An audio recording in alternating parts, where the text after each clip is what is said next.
Bonjour et bienvenue sur le podcast des Chroniques de l'éveil. Je suis Julie Michaud, coach et thérapeute et spécialisée pour vous accompagner à comprendre ce qui se joue dans votre vie.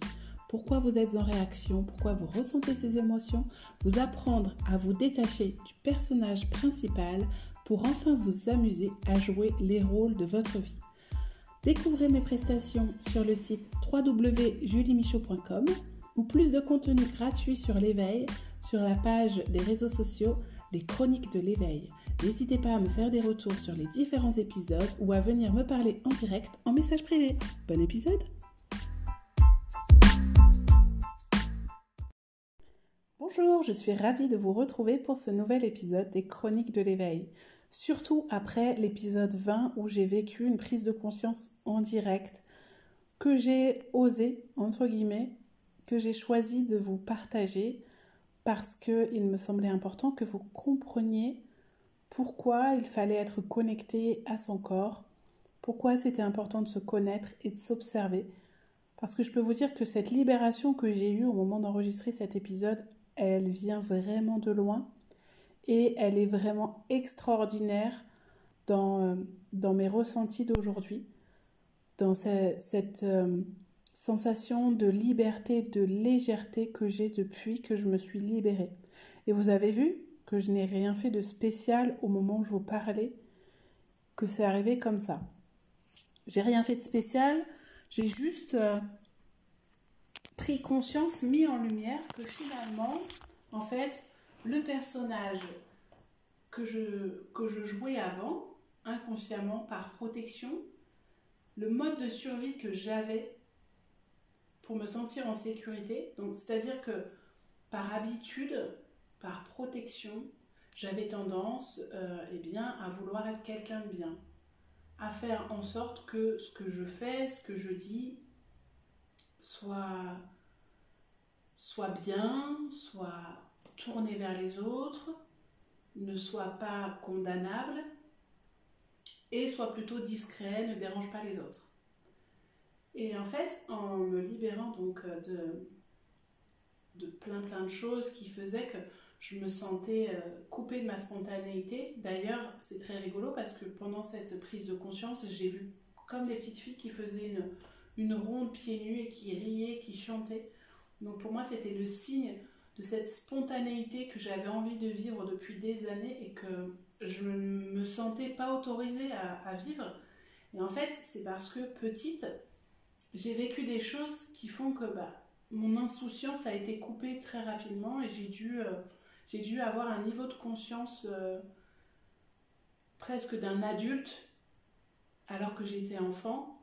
Et donc j'ai dû, par protection de violences physiques, de violences psychologiques, de conditionnement, d'une éducation plus ou moins stricte, de grandir dans un environnement où les gens sont beaucoup dans le jugement, eh bien, je me suis protégée en étant à l'écoute des autres, en étant très attentive à ne rien faire contre la loi, contre l'autorité, toutes les marques d'autorité, parce que forcément, la petite fille en moi avait peur d'être punie, même si j'ai jamais été vraiment punie, mais avait peur d'entendre que ce n'était pas assez, que mes résultats n'étaient pas assez bons, que ce que je faisais n'était pas correct, ou de voir des proches se faire reprocher ça, ou subir des violences. Et donc par protection, voilà, j'avais construit des carapaces, des conditionnements, des fonctionnements comme vous. Et je vous ai partagé ça pour que vous puissiez voir en vous quels sont ces conditionnements, quels sont ces modes de protection que vous avez mis en place et qui font que y a des choses que vous ne vous autorisez pas et vous n'y arrivez pas, c'est physiquement pas possible. J'ai pu libérer ça parce que j'ai exploré, grâce à une expérience et une formation liée au système nerveux et à la théorie polyvagale, j'ai pu aller explorer mes insécurités. J'ai pu aller voir quand il y avait des ruptures qui me déconnectaient de ce que je suis, de mon sentiment de sécurité aussi, de paix, de cette sensation, tiens, je suis là, tranquille, en train de faire quelque chose, et d'un coup, il se passe quelque chose quelque chose qui peut être très anodin, mais ça crée une rupture avec cet état de paix que j'ai à ce moment-là, qui fait que je vais avoir une réaction. Donc vous pouvez réagir de façon agressive, vous pouvez vous sentir oppressé, vous pouvez avoir envie de fuir, vous pouvez avoir envie de crier, parce que votre enfant vient vous interrompre quand vous êtes en train de faire quelque chose, parce que quelqu'un vient mal vous parler, parce que votre ordinateur, votre téléphone bug, parce que vous avez raté votre train, parce que il se passe plein de choses au niveau national, dans votre foyer, dans votre travail. Et donc toute la journée, on vit des ruptures. Et prendre conscience de ces ruptures m'a montré que à chaque fois, j'étais en réaction. Et donc de me dire que ces réactions étaient un moyen de protection. Et je pense qu'en fait, le fait de me dire, mais c'est pas ma faute, et c'était le titre de l'épisode que j'enregistrais, finalement c'est pas ma faute, c'est un état de survie. Maintenant que je le sais, par contre je suis responsable de ma réaction. Donc, je me rends compte que quand il se passe ce genre de situation, j'ai tendance à réagir comme ça. Est-ce que c'est approprié ou pas de réagir comme ça? Est-ce que j'ai raison de m'énerver à ce point-là, après mon enfant qui vient de m'interrompre, alors que finalement c'est juste parce que j'étais fatiguée? Est-ce que j'ai raison de me sentir si ridicule, si petite, quand mon patron vient me demander quelque chose, alors qu'en fait, il me demande un dossier, il me demande d'appeler un client, il me demande est-ce que c'est vraiment grave si j'ai cette sensation de mal faire, ou est-ce que j'ai raison d'avoir peur de mal faire quand je réponds à un courrier lié aux impôts, à la CAF, à la Sécu, quelque chose qui est lié avec le gouvernement, avec l'autorité.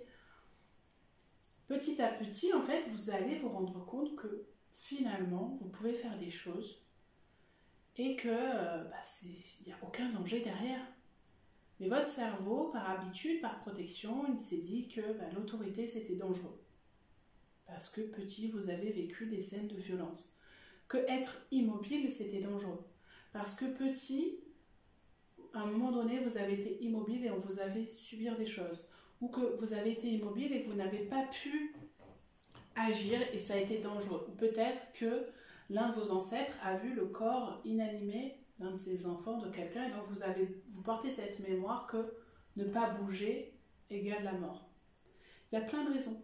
Mais en fait, on se rend compte que petit à petit, à force de s'observer, que ses propres états d'insécurité sont de la protection. Et donc, on peut après jouer avec ça en se disant, finalement, aujourd'hui, je réagis comme ça parce que j'ai toujours réagi comme ça, parce que c'est plus confortable pour moi, pour mon corps, mon système nerveux de réagir comme ça, mais finalement, je me rends compte qu'en tant qu'adulte, je peux réagir différemment. Parce que là, j'ai plus aucun danger. Je n'ai pas de raison d'avoir peur de mon conjoint, je n'ai pas de raison d'avoir peur de la personne que j'ai au téléphone qui représente le gouvernement ou la fonction publique. Je n'ai pas de raison d'avoir peur de dire non, d'exprimer mes besoins. Et vous allez vous rendre compte petit à petit, justement, que finalement, vous n'êtes pas ce personnage caricatural qui pensait qu'il devait se comporter d'une certaine façon, qu'il fallait qu'il réagisse d'une certaine façon pour être vu, pour être aimé, pour appartenir à une communauté, à un groupe, pour être aimé par sa famille. Parce que petit à petit, vous allez vous rendre compte que finalement, le sentiment, cet état d'amour, de joie, de paix, il est à l'intérieur de vous et que les gens ne vont pas faire grandir cet amour ou cette valeur de vous par rapport à leur jugement. S'ils vous aiment, c'est parce qu'ils se sentent bien quand ils sont avec vous. Ils aiment qui ils sont quand ils sont avec vous. Et vous, vous aimez qui vous êtes quand vous êtes avec ces gens.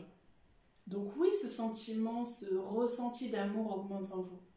Et donc, petit à petit, le tri va se faire naturellement autour de vous parce que, comme vous connaissez cet état d'amour, de joie, de paix, vous allez avoir envie de le vivre plus régulièrement et vous n'allez pas avoir envie d'être en insécurité tout le temps. Donc, vous allez faire le tri dans vos relations et donc vous séparer des personnes qui font que vous vous sentez en insécurité, ou alors vous serez en capacité d'exprimer vos besoins et d'exprimer ce que vous ressentez à la personne en sécurité pour qu'elle se sente en sécurité et pour voir comment vous pourriez vous parler autrement, faire les choses autrement pour vous sentir bien aussi. L'idée, c'est pas toujours de couper le lien avec les gens, mais c'est de se dire, tiens, est-ce que cette relation avec cette personne est juste ou non? Et c'est pas une question de lien de sang, de lien de parenté, ça on s'en fiche. Si la personne vous dévalorise, est violente avec vous, vous harcèle, vous manipule, si vous ne vous sentez pas bien avec cette personne, que ce soit votre père, votre mère, votre mari ou votre enfant, la situation ne peut pas rester comme ça. Donc, plus vous êtes en paix, plus vous êtes dans l'amour de vous, du monde qui vous entoure, des autres, plus le lien, en fait, plus vous vous sentez en sécurité, plus vous vous sentez en confiance, plus vous allez pouvoir créer de liens. Ou plus le lien va être fort, fluide et paisible. Donc, dites-vous que si vous travaillez, entre guillemets, sur vous, c'est pas dans le but d'aller guérir telle blessure, Non, l'objectif, c'est simplement que vous puissiez vous sentir plus confiant, plus en sécurité, pour être moins en réaction. Alors oui, parfois, il va falloir peut-être explorer certaines blessures, parce que votre réaction est liée à la peur d'être abandonné ou rejeté. Mais l'injustice, vous pouvez porter la blessure d'injustice sans forcément aller voir et être en réaction à toutes les injustices qu'il y a autour de vous. Parce que des injustices, il y en aura toujours. Des gens malveillants, il y en aura toujours. Mais la question, c'est est-ce que quand quelqu'un fait quelque chose de malveillant, vous le prenez pour vous? Qu'est-ce que ça vient dire de vous? Ou est-ce que vous pouvez accepter que cette personne est aussi en insécurité et réagit aussi par rapport à ses blessures et fait ce qu'elle peut avec les outils qu'elle a et son niveau de conscience. Donc, vous avez la possibilité, en fait, de vous dire j'ai envie d'évoluer, j'ai envie de m'éveiller, voici mes valeurs, voici mes besoins, voici mes règles, voici mes normes. Et c'est comme ça que j'ai envie d'interagir avec moi-même, avec les autres, avec le monde. Mais si vos actions ne sont pas cohérentes avec ça, si vous confondez vos valeurs et vos besoins, si vous pensez que vous devez changer quelqu'un alors qu'en fait il est beaucoup plus simple de s'adapter à ses règles à lui, vous allez toujours créer du conflit, de la séparation et vous allez être dans un mal-être constant. Le but, c'est pas de vivre dans le pays des bisounours. Le but, c'est d'être capable d'appréhender les situations pour se dire est-ce que ça c'est approprié ou pas, plutôt que est-ce que c'est bien ou mal. Parce que qui êtes-vous pour juger si ça c'est bien ou mal? Et qui est là pour juger si vous êtes quelqu'un de bien ou pas? Combien de fois vous culpabilisez pour des choses que vous avez faites ou dites, alors que si l'un de vos proches que vous aimez faisait la même chose, je suis sûre que vous lui diriez mais pourquoi tu penses ça de toi? Nous on t'aime comme ça. Tu n'as pas besoin de nous prouver ton amour en faisant ceci, en faisant cela. Et en continuant de rester avec telle personne qui te dévalorise, tu crois vraiment que c'est de l'amour? Est-ce que ça te nourrit vraiment? Je suis sûre que vous avez une lucidité par rapport aux situations quand ça concerne les autres et pas quand ça vous concerne vous. Et c'est pour ça que c'est important de se faire accompagner, que ce soit par un thérapeute, par un coach, quelqu'un qui est dans les soins énergétiques, dans les massages, en fonction de ce dont vous avez besoin. Parce que cette personne a la lucidité pour vous dire ce qui est approprié ou pas, pour vous poser les bonnes questions, pour que vous puissiez mettre en lumière, sans émettre de jugement, de façon neutre, ce que vous vivez, pour voir si votre réaction elle est appropriée. Et faire ça avec un professionnel, ça va vous permettre aussi d'être dans un environnement sécurisé, où vous allez pouvoir déposer, vous allez pouvoir dérouler la pelote de laine de tout ce que vous avez engrammé, accumulé, caché au fond de vous, que ce soit au niveau des traumatismes, des blessures, vous allez pouvoir sortir tout ça de vous petit à petit, à votre rythme bien sûr, mais parce que vous allez vous sentir suffisamment confiant et en sécurité pour pouvoir déposer tout ça. Quand votre corps, votre cerveau, votre système nerveux ressentent que tout va bien, que vous pouvez le faire, eh bien, il va lâcher les vannes, il va vous autoriser. C'est comme ça qu'il y a des traumatismes qui remontent à la surface 30-40 ans après. Parce que vous vous sentez en sécurité. Et pour vous sentir en sécurité, eh bien parfois il faut être bien entouré. Donc c'est pour ça que je vais proposer des accompagnements qui durent plus longtemps, parce qu'il me semble important de pouvoir être là au quotidien presque avec les personnes qui sont dans cette démarche et dans ce chemin. C'est pour ça que je vous explique tout ça, parce que si vous vous engagez dans ce chemin d'évolution pour être plus en paix avec vous, avec les autres, il faut que vous compreniez aussi que ça ne se fait pas en 24 heures, parce que votre corps va mettre en lumière, va s'exprimer, que ce soit par des mots physiques, des émotions, des ressentis, des pensées, des réactions. Il va s'exprimer au fur et à mesure par rapport à ce que vous êtes capable de supporter. Donc choisissez aussi de vous engager vis-à-vis du professionnel. Ou, ça peut être parce que ça peut être dans une démarche de tiens, je fais une activité sportive, je vais marcher avec une copine, un groupe d'amis, et c'est ma thérapie, et je sais que toutes les semaines, je vais pouvoir déposer, je vais pouvoir me sentir en confiance, on va être là pour se conseiller les uns les autres, pour s'écouter. C'est pas forcément un thérapeute, hein, si vous avez des personnes de confiance avec qui vous êtes en capacité d'expliquer des choses, et ça vous permet de mettre en lumière ce qui vous bloque, ce qui vous fait souffrir. Je ne dis pas ça pour vendre mon coaching, absolument, c'est juste pour vous expliquer que quand je reçois les personnes une fois de temps en temps, je me rends compte que c'est compliqué pour elles de se sentir suffisamment en confiance entre les séances pour pouvoir continuer d'appliquer ce que je leur ai proposé. Et on a besoin en fait d'être dans ce cocon sécurisé pour pouvoir laisser aller notre vulnérabilité, pour pouvoir se dire ok, maintenant tu as le droit de lâcher, pour pouvoir aller voir les parties blessées en nous.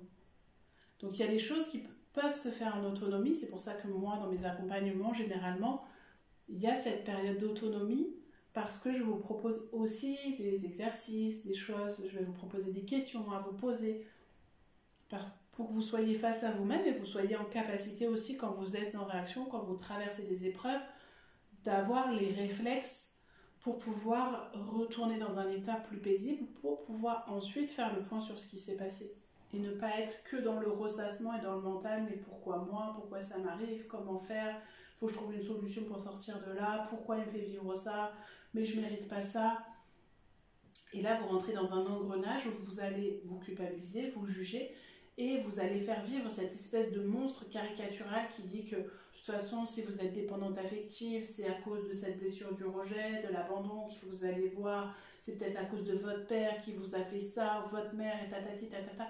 Et là, vous rentrez dans un espèce de ressassement où en fait, vous allez aller chercher absolument une solution pour guérir de cette blessure. Vous allez faire peser sur les autres, vos proches, ce besoin d'être aimé, d'être vu, en testant, en leur envoyant des messages, en les appelant, en allant dire « Ah, mais j'ai l'impression que tu prends de la distance avec moi, etc. » Parce que, en fait, vous faites vivre cette blessure d'abandon ou de rejet qui fait que vous allez vous prouver à vous-même que vous avez raison.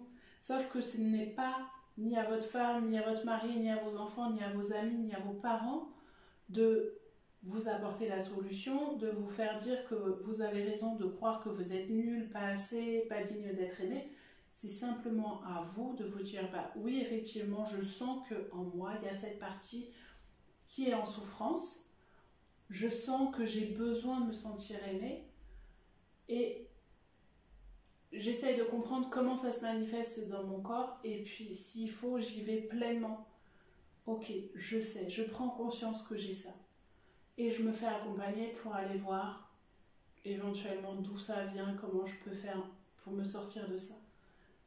Mais j'apprends aussi que finalement, c'est la petite fille en moi qui a peur d'être rejetée et abandonnée parce qu'elle a cru à un moment donné, quand il s'est passé ça, qu'on l'a abandonnée, qu'on l'a rejetée. Mais aujourd'hui, je suis adulte et je sais que c'est pas parce que ce soir je suis seule que je ne suis pas aimée.